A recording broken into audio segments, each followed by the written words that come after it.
Bloomberg Audio Studios. Podcasts, radio, news. You're listening to the Bloomberg Balance of Power podcast. Catch us live weekdays at noon and 5 p.m. Eastern on Apple CarPlay and Android Auto with the Bloomberg Business app. Listen on demand wherever you get your podcasts or watch us live on YouTube. President Trump there is sitting next to Prime Minister Mark Carney of Canada, flanked by many of their top advisors in what President Trump called the new and improved Oval Office. He took a moment to point out the new gilded frame surrounding the artwork that he's put up in there, but characterized the conversation that he plans to have here with the Prime Minister as a friendly one. He stressed over and over again that the two of them are getting along very well and had a lot of praise for the for the Prime Minister of Canada in terms of how he campaigned ahead of the Liberal leadership election and during the federal election last week as well.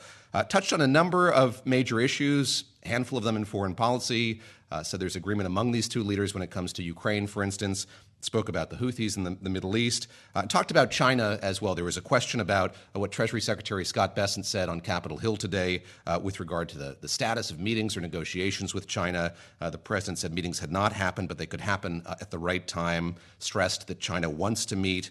And they could sign 25 deals right now if they wanted to, but very much positioning the United States, positioning this administration as in the catbird seat as those negotiations continue. Notably, during those comments, we saw the strengthening of the Canadian dollar and the Mexican peso as well when the president spoke about the USMCA, that trade deal that supplanted NAFTA. And the president had a lot of praise for that deal, didn't have a lot of criticism of the deal over the course of those comments. He said that it's good. There are subtle changes that could be put in place there. They might be talking about concepts of what that succeeding trade deal might look like, but said it's sort of the basis of a negotiation, the words of Prime Minister Mark Carney. There was some talk about sovereignty here. The president has threatened Canada's sovereignty over these last many months, referred to it as a potential 51st state. President Trump saying they're not going to be discussing that today. Prime Minister Mark Carney indicating that it should be something that's never discussed, trying to rule it out entirely. The President of the United States saying, never say never. I want to bring Derek Declouet into the conversation now. He's our executive editor for Canada and joins us today from Toronto. He's been watching the prelude to this bilateral meeting unfold with all of us, listening to it as well here on Bloomberg Radio and on YouTube. Derek, great to have you with us. And I wonder if you could just speak to me about the body language that you witnessed there. I think there was a lot of uncertainty about kind of the posturing we would see from these two world leaders at this first meeting between the two of them.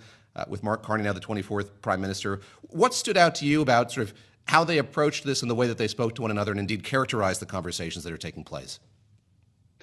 I mean, I think the thing that stood out to me was that Trump treated Mark Carney differently than he treated Justin Trudeau. There was more of an element of respect there. Obviously, Trump repeated many of the lines he has used about Canada, over months, including things that don't really have a much basis, like the $200 billion subsidy and so on. Talked about not wanting Canada's cars, all these things that we've heard from Trump a number of times over months, but there was not really an effort by Trump to sort of press the case on making Canada a 51st state. He said, we're not going to really be discussing that today. Not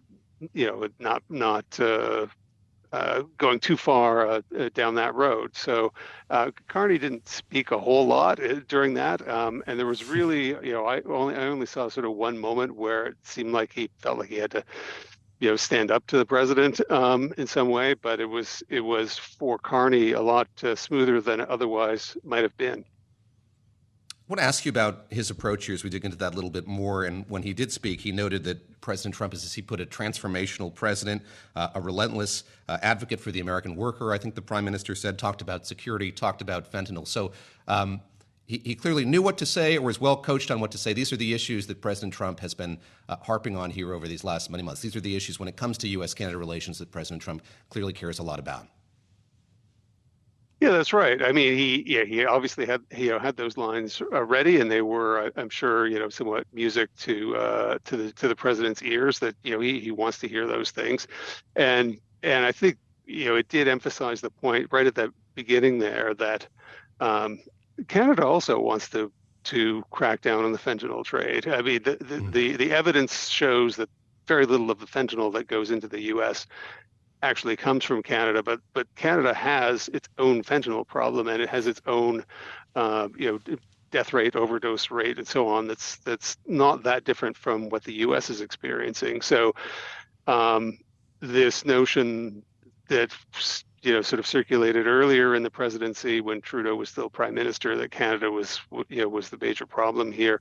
Trump didn't speak very much about the fentanyl issue, and he said very positive things generally about USMCA, which that it was generally a good deal. Of course, it has to be renegotiated, it has to be changed, and so on. But not tossing USMCA out in this meeting, which I think was a bonus. And you saw that in the Canadian dollar, and the Canadian dollar moving at one point to its highest level since October, as the president was speaking.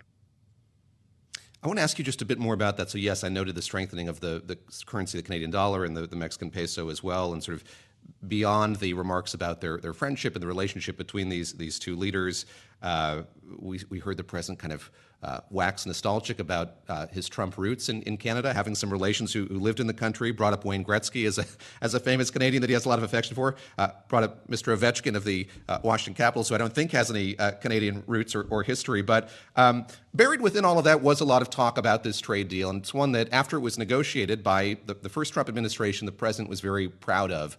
What is your sense of, as you think about the nuance or changes that might be made there, what the prospects for that look like? Do we have any kind of indication of sort of what granular changes might be approached here by the president and the prime minister?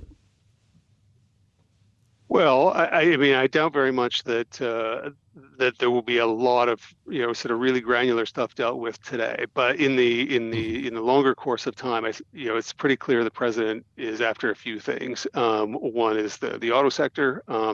That Canada exports a little more than 1 million vehicles a year to the U.S. The president would like that to stop altogether. What will that look like? And then some other sectors where Canada's a big exporter. Lumber is one the president has mentioned a number of times. And it didn't come up today that I heard, but the dairy sector, where Canada has a somewhat awkward protectionist stance that's a little bit different than most other sectors, that makes it more difficult for U.S. farmers to sell into Canada. I'm sure that's going to come up because it comes up at every trade negotiation. So we know that there are a bunch of friction points, but there are really 3 or 4 major ones, and I would expect that's where the focus will be when it gets down to a review of the USMCA, whenever that happens. Derek, one final question for our global audience on Bloomberg Radio and YouTube who may not be following this story closely, but see the post from this president, which he often talks about there being this subsidization of $200 billion. He brought it up again here during the course of that meeting, then said whatever that number might be, but the U.S. has been subsidizing Canada. Again, for those who haven't been following this closely, what is the president referring to there? Help us make sense of that line of attack that we keep hearing from the president of the United States. To be honest, nobody's quite certain what he means when he says $200 billion.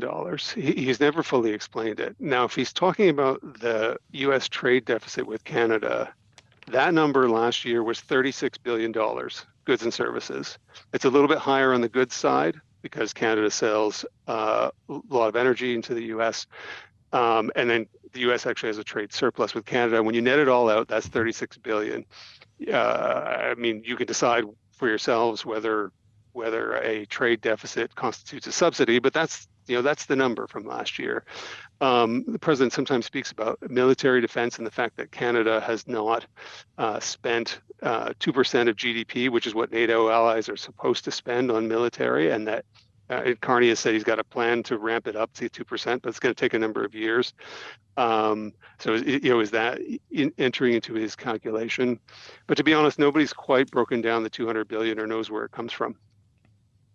Derek, great to speak with you. Thank you for the insights, as always. Derek Louette, who's our executive editor for Canada here at Bloomberg News. And for some more perspective on that meeting that's underway at the White House between Prime Minister Mark Carney and President Trump, I want to turn now to our political panel. Rick Davis, a partner at Stone Court Capital, contributor to Bloomberg Politics, and Ginny Scienzano, senior democracy fellow at the Center for the Study of the Presidency and Congress, and a contributor to Bloomberg Politics as well. Rick, great to see you. Great to talk to you as always. And I'd love to sort of start with where I started with Derek just a moment ago. That is your reaction to how this prelude to the meeting unfolded in the Oval Office. We've seen a number of them as world leaders have made their way to Washington as President Trump has started his second term. What stood out to you as you watched and listened to these two leaders there in the Oval Office?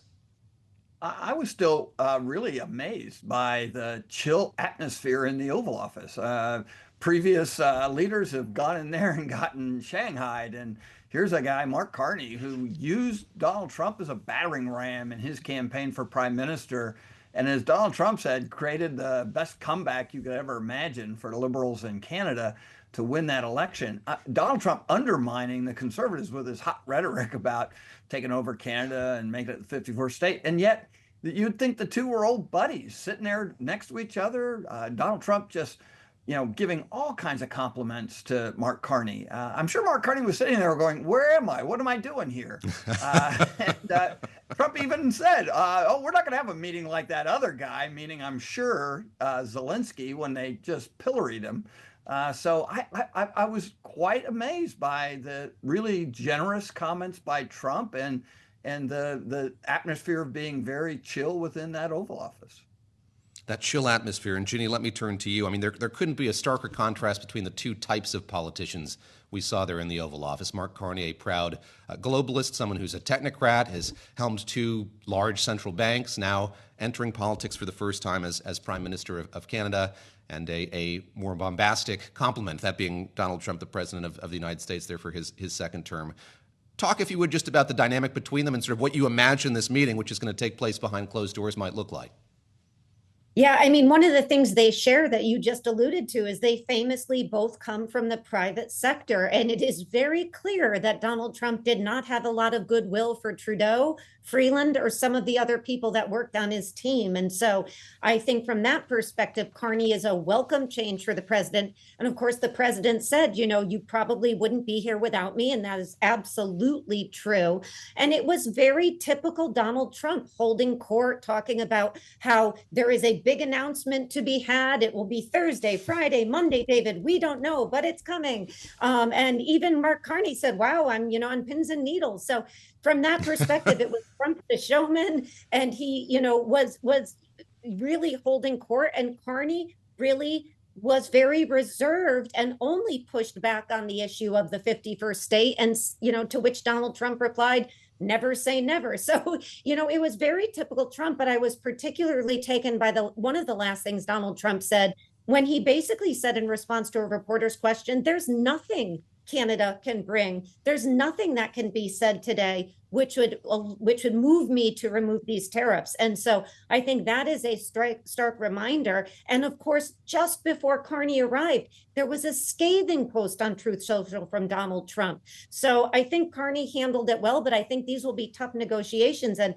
Carney said the other day, don't expect white smoke after we have this meeting. And I think that is true. I think it's going to be a long, hard negotiation on these tariffs, but Carney didn't get Zelensky, to Rick's point. So he started with, a positive there.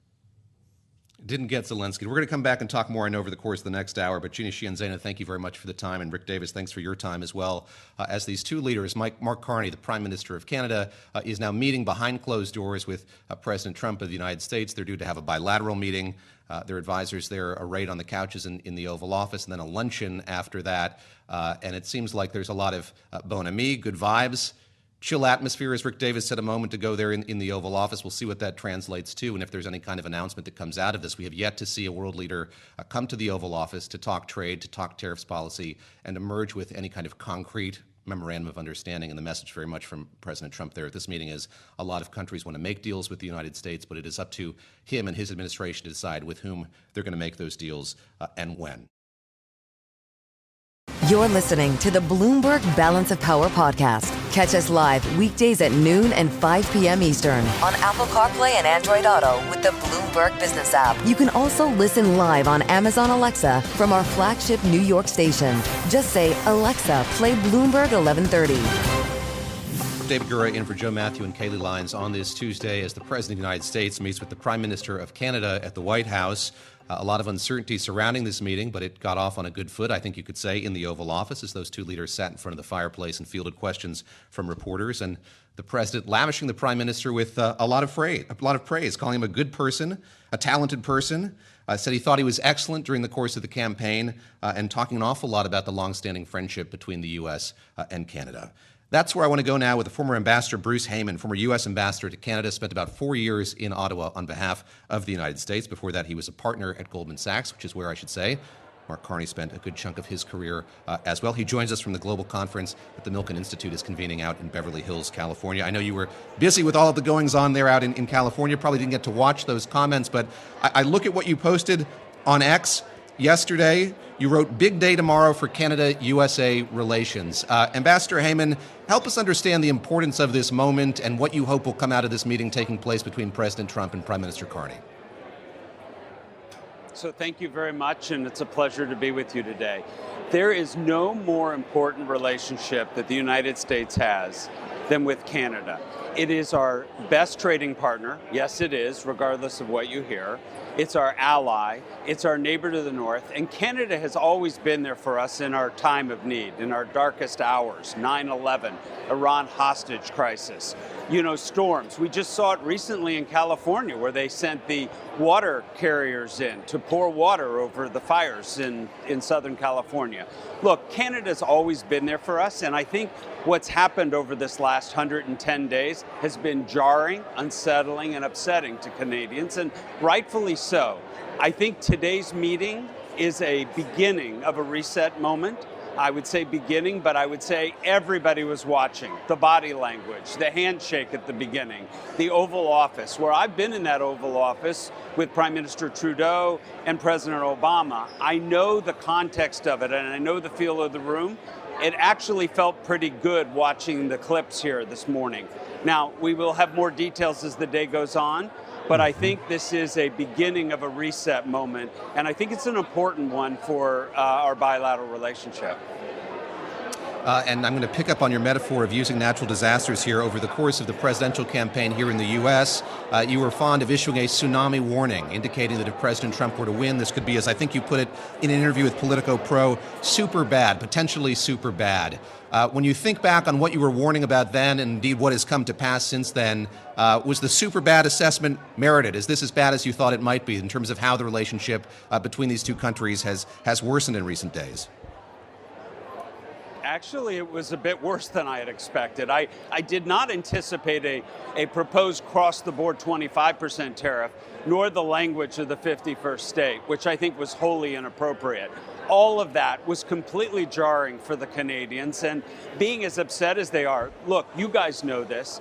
The flights booked over the next several months from Canada on a pleasure basis or social basis to the U.S. are down 75%. The purchasing of American goods is not happening, whether it's in liquor stores, grocery stores, or otherwise. I mean, people are upset in Canada, and I think we need to find a pathway to fix this, and I think this is a good day to start. I should say I just flew back from Montreal, and the airport, the terminal in which flights from Canada to the U.S. originate, much emptier than I've seen in the past. And to your point about liquor store shelves, I went out to dinner. There was a kind of a fire sale on Californian wine. They were trying to get rid of it, which was to my benefit while I was there. Let me ask you sort of what you hope to come out of this conversation. So I think that the broad line that we got from the president and the prime minister is, look, there's a friendship between these two countries. Talks are going to go well. They're not going to talk about sovereignty over the course of their meeting at the White House today. What to you would constitute a success? So we've seen the kind of good, very evident visuals that these two men are seemingly getting along well. What tangibly would you like to see or hear about when these meetings conclude? So I do not anticipate an agreement being waved in the air. That should not be anticipated. And I do not anticipate that all things will be healed. We heard that even in the early conversations with regard to presidents still wanting tariffs and the back and forth that's going on. But we need a framework in which the two countries can sit down with respective sides behind closed doors and sit down and discuss a path forward and work on a constructive give and take. And let's get this bilateral trading agreement fixed and updated and in an expeditious way. You know, USMCA, which was the president's agreement, is up for review next year. And so why wait till all the way through to next year to review that?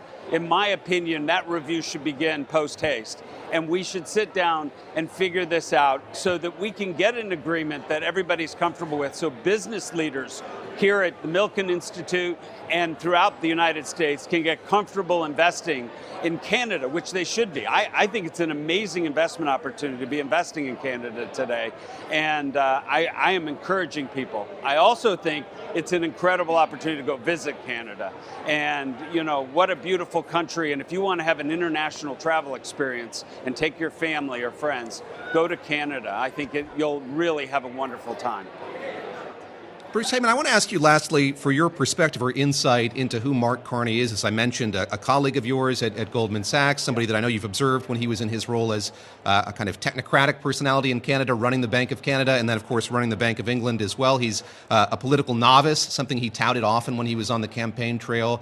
Just give us some insight here into how he approaches thorny issues like this one, this seemingly intractable one, sort of what you're going to be watching for, what we should be paying attention for in terms of how he kind of comports himself and approaches this job. So everybody should know this is a serious person. He is smart. He is well educated from Harvard to Oxford. He has had incredible jobs leading the Bank of Canada during a financial crisis, leading the Bank of England during Brexit. He sat on some of the most significant boards from Bloomberg to Brookfield. He is a seriously smart and effective and experienced person. To sit at this moment is an important moment because that's what we're talking about: global trade, tariffs, economy. So he comes in with a great deal of competency. He also has a sense of humor, and he also, has a love of music, and he is a balanced, wonderful person. I think this is a good leader for Canada at this moment, and I think the Canadians are going to be proud of what he does in these meetings with Donald Trump, which are not easy. We've seen many leaders come in and out of that Oval Office and have very different experiences, and I think this is at least setting up to be a very good one for the Canada-U.S. relationship.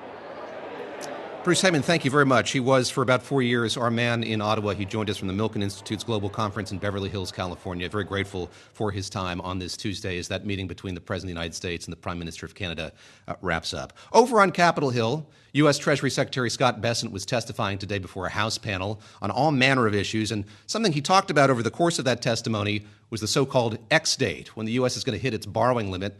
Let's hear what he had to say about that.